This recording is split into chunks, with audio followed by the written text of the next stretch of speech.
Time is the only thing in life that never comes back. Money can be earned again, opportunities can return, but time, once gone, is gone forever. If you believe you still have plenty of time, then listen closely to this story from a small village called Darby, because it might save years of your life. In the quiet village of Darby lived a young man named Carl.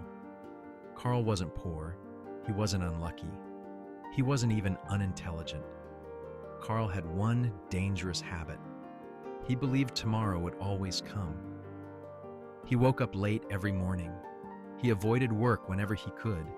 He spent his afternoons lying under the old oak tree, watching clouds move, while his life stood still.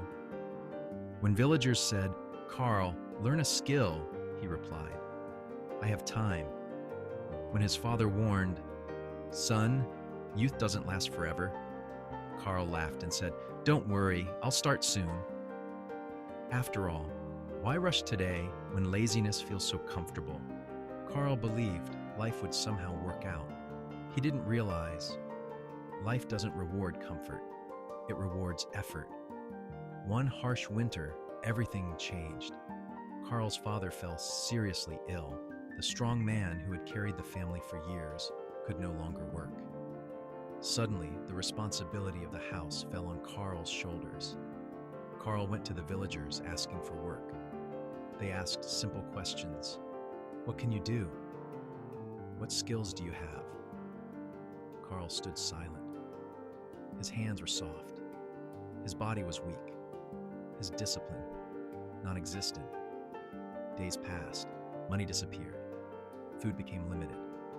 One evening, as Carl walked through Darby's market, he overheard villagers whisper, "He wasted his youth. He never valued time. Now it's too late." Those words cut deeper than hunger. That night, Carl lay awake, staring at the ceiling. For the first time, time didn't feel endless. It felt like sand slipping through his fingers. The next morning, Carl learned a lesson he would never forget. At the edge of Darby lived an old clock repairman named Henry. Carl visited him, holding a broken wall clock. "Can you fix this?" Carl asked. Henry examined it and said calmly, "Yes, but it will never regain the time it lost." Carl froze. Henry continued, "Time is like this clock, boy. If you ignore it, it keeps moving without you." Carl whispered, "I wasted my life." Henry shook his head gently. "No, you wasted your past, but your future still depends on what you do next." "Lazy people don't lose talent," Henry said. "They lose time, and time is the only thing you can't borrow, buy, or beg for." Those words hit Carl like thunder. That day, Carl made a decision. He stopped waiting. Carl began waking up before sunrise. He worked in the fields despite pain. He learned skills slowly.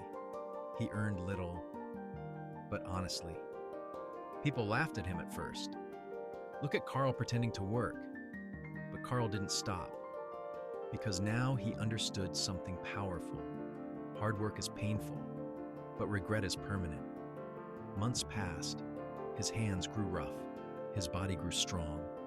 His mind grew disciplined. Years later, Carl became a respected man in Darby. Not because he was lucky, but because he finally valued his time.